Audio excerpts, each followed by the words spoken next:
Hello students, welcome to my YouTube channel Physics Arena, and this is the fourth lecture of kinematics, and in this lecture series we are discussing about motion in one dimension, and in motion in one dimension we are especially discussing about motion under gravity. तो let us learn a new formula. यहाँ पर आज हम एक नया formula learn करेंगे. ये formula है S nth equal to u plus g upon 2 into 2n-1. In general अगर इस फॉर्मूला को लिखें that is S nth equal to u plus a upon 2 into 2n-1. अब बच्चों ये फॉर्मूला है क्या? इसको कहते हैं डिस्प्लेसमेंट इन nth सेकेंड. देखिए, मान लीजिए मैं एग्जाम्पल के साथ आपको ये बात अगर समझाऊं तो मान लेते हैं यहाँ से एक पार्टिकल चलता है यहाँ तक. 0 सेकेंड्स पे वो यहाँ था, फर्स्ट सेकेंड पे 1 सेकेंड पे वो यहाँ पहुँच चुका था, 2 सेकेंड्स पे वो यहाँ पहुँच चुका था, 3 seconds, 4 second, 5 second and 6 second. पहले 1 सेकेंड तक वो 1 किलोमीटर कवर कर चुका था, दूसरे 1 सेकेंड में वो 3 किलोमीटर कवर कर चुका था, तीसरे सेकेंड में वो 4 किलोमीटर कवर कर चुका था, फिर 6 किलोमीटर, 7 किलोमीटर और 9 किलोमीटर. मतलब ये हुआ कि 6 सेकंड में उस बॉडी ने 9 किलोमीटर डिस्टेंस कवर किया. अब ये है डिस्प्लेसमेंट इन 6 सेकंड्स. तो इसे हम लिखते हैं displacement in 6 second is equal to 9 kilometre. लेकिन अगर आपसे पूछा जाए कि डिस्प्लेसमेंट इन 6th सेकंड कितना होगा, मतलब 6वें सेकंड में कितना डिस्प्लेसमेंट किया, तो वो कैसे कैलकुलेट होगा? ऑब्वियसली वो होगा that is equal to 9 kilometre minus 7 kilometre that is equal to 2 kilometre. इसका मतलब ये हुआ कि 5 सेकंड जब हो चुके थे तब तक बॉडी ने 7 किलोमीटर कवर कर लिए थे, और जब 6 सेकंड हो गए तो 9 किलोमीटर कवर हो चुके थे. तो 6वें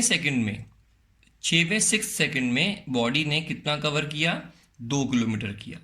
तो बच्चों, अगर आपको कोई एक पर्टिकुलर इंटरवल का टाइम जो है उसके बारे में अगर पूछते हैं तो आप इस फॉर्मूला से उसको कैलकुलेट कर सकते हैं. तो चलिए इसके रिलेटेड एक प्रॉब्लम को देखते हैं.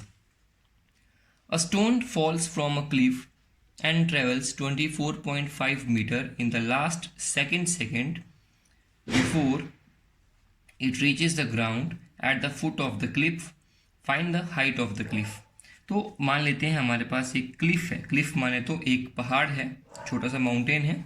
There is a mountain like this, और एक स्टोन को हमने यहाँ से ड्रॉप किया. बच्चों एक बात याद रखिएगा, जब भी यहाँ पे ये वर्ड आता है स्टोन को हमने ड्रॉप किया या फॉल किया, कुछ भी है, तो ये समझ लीजिए कि ड्रॉप लिखा हो या फॉल लिखा हो तो ये बात समझिएगा कि इनिशियल वेलोसिटी हमेशा 0 होगी, क्योंकि जब उसको यहाँ से पकड़ा और छोड़ा शुरू में उसकी स्पीड कितनी थी? 0 थी. फिर वो पत्थर नीचे को गिरा under the effect of gravity और ज़मीन को हिट करेगा. ओके, अब ये बताया जा रहा है कि यहाँ से लेकर यहाँ तक का जो डिस्टेंस है हमें वो कैलकुलेट करना है, यहाँ से लेकर यहाँ तक का डिस्टेंस. और गिवन में हमें क्या दिया है कि लास्ट सेकंड में अगर मान लो इसको t सेकेंड्स लगे तो लास्ट सेकंड में जो डिस्टेंस कवर किया, जैसे मैंने यहाँ बताया था आपको कि लास्ट सेकंड जो था उसमें जो डिस्टेंस कवर हुआ था वो था 24.5 मीटर. ये डिस्टेंस लास्ट 1 सेकंड में कवर हुआ है. तो हमें बताना है कि इसकी हाइट कितनी होगी. तो यहाँ पे इनिशियल वेलोसिटी कितनी होगी बच्चों? ऑब्वियसली 0. क्यों? अगर फॉल लिखा हो या ड्रॉप लिखा हो तो इसका मतलब क्या हुआ? इनिशियल वेलोसिटी 0 जब यहाँ से हमने इसको छोड़ा. उसके बाद दूसरी चीज जो हमें दी है एक्सेलरेशन ड्यू टू ग्रेविटी. जो मोशन हो रहा है that is under the effect of gravity, that's why जो एक्सेलरेशन होगी that will be equal to -g. मैंने आपको फिर से बताया था, अगर आप अपवर्ड मोशन को पॉजिटिव लें और डाउनवर्ड मोशन को नेगेटिव लें तो ऑब्वियसली ये -g आएगा. उसके बाद यहीं से और you can take it as positive also, like इसको पॉजिटिव ले लीजिए, इसको नेगेटिव लीजिए, इससे आपको प्रॉब्लम जो है वो इजी रहेगा. तो इसको +g रख लीजिए. अब हम जानते हैं कि let nth second be the last second. जो लास्ट सेकेंड इसका था उसको nth सेकेंड कह देते हैं, और n सेकेंड्स में बॉडी यहाँ पे पहुंच चुकी है। ओके, तो क्या आएगा, S nth equal to u plus g upon 2 into 2n-1। अब ये कितना है, दैट इज 24.5 मीटर। यूनिट को चेक कर लीजिएगा, 0 प्लस इसका वैल्यू होगा 9.8 अपॉन 2 इंटू n-1। तो यहाँ से आएगा आपके पास 2n-1 equal to 24.5 upon 4.9 equal to 5 implies n equal to 3। तो n हमारे पास 3 आया, मतलब कितने सेकंड्स लगे यहाँ से यहाँ आने में, 3 सेकंड्स लगे। और you can write like this also, t equal to 3 second. तो डिस्टेंस कितना कवर हुआ होगा वो देखते हैं एक बार। तो डिस्टेंस जो है, distance s equal to u t plus half g t square. Acceleration g है इसलिए लिखा हमने। तो देखिए हमें टाइम कितना लगा यहाँ से यहाँ आने में, तो हमने इस फॉर्मूला से कैलकुलेट करा, टाइम लगा 3 सेकेंड्स। उसके बाद अब यहाँ से लेकर यहाँ तक का डिस्टेंस निकालना है, मतलब कि कितना डिस्टेंस कवर किया, जितनी क्लिफ की हाइट है। तो यहाँ से आएगा u is 0 into T plus half into 9.8 into 3 square, that is t square, and that comes out to be 44.1 metre. तो this is the height of the cliff. तो बच्चों इस तरह से हम इस तरह के फॉर्मूला का भी यूज़ कर सकते हैं। तो अब हमारे पास टोटल 4 फॉर्मूलाज हो चुके हैं। v equal to u plus a t, s equal to u t plus half a t square, v square minus u square equal to 2as, and s nth equal to u plus g by 2n-1। ये वाला formula तब लगाएं जब आपको निकालना है displacement in n seconds, और ये तब लगाएं जब निकालना है डिस्प्लेसमेंट इन nth सेकेंड। तो ये दोनों में एक डिफरेंस है। तो चलिए बच्चों अगली प्रॉब्लम पे चलते हैं। A stone is dropped from a balloon rising upward with the speed of 16 metre per second. The stone reaches the ground in 4 second. Calculate the height of the balloon when the stone was dropped. तो सबसे पहले बच्चों किसी भी problem को करने से पहले उसकी सिचुएशन को समझिए कि सिचुएशन बन क्या रही है।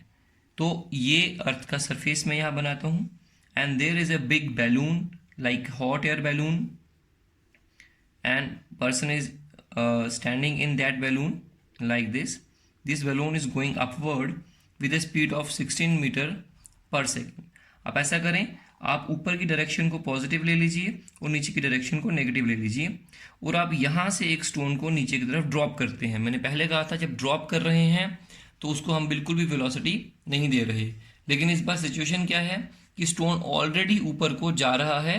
तो जिस स्टेट में अभी अगर इसके अंदर कोई स्टोन है, तो अगर बैलून का स्पीड 16 है तो जो उसके बीच में स्टोन रखा हुआ है उसका स्पीड भी 16 होगा। तो जब इसको छोड़ेंगे तो उसका initial velocity already 16 metre per second हो गया है। फिर जब इसको आप ड्रॉप करेंगे, क्योंकि उसका वेलोसिटी जो है वो ऊपर की तरफ है पत्थर का, इसलिए हम उसको पॉजिटिव लेंगे। जब उसको नीचे को ड्रॉप करेंगे तो आफ्टर 4 सेकेंड वो यहाँ पे इसको हिट करता है ज़मीन को। तो यहाँ से यहाँ आने में जिसको टाइम लगा दैट इज़ 4 सेकेंड। तो जिस टाइम पे हमने इसको छोड़ा यहाँ से, उस टाइम पर बैलून की हाइट क्या थी हमें ये कैलकुलेट करना है। तो ऑब्वियसली ये तो हम आराम से कैलकुलेट कर सकते हैं। तो देखिए बच्चों टाइम कितना दिया है आपको, 4 सेकेंड। आप मोशन को यहाँ से स्टार्ट करें और यहाँ तक पढ़ें और आपको इसकी हाइट को कैलकुलेट करें। ओके, इनिशियल वेलोसिटी आ गया। एक्सेलरेशन कितनी आई, दैट इज -g, क्योंकि डाउनवर्ड में g लगेगा इसलिए उसको हमें नेगेटिव लेना पड़ेगा। तो -9.8 metre per second square. Okay, now will use the formula s equal to u t plus half a t square, that is this is the s displacement. तो डिस्प्लेसमेंट जो है उसको हम यहाँ पे ले लेते हैं। डिस्प्लेसमेंट भी यहाँ से ही नीचे की तरफ लेनी पड़ेगी, इसलिए वो भी नेगेटिव लेनी है। तो डिस्प्लेसमेंट जो होगी s equal to that is -h। तो -h इक्वल टू u कितना है, 16 × 4 प्लस 1/2 -9.8 इंटू 4 स्क्वेयर। तो and this comes out to be, जब आप इसको कैलकुलेट करेंगे बच्चों तो इसका जो आंसर आएगा that is h equal to 14.4 metre. This is the height of the balloon.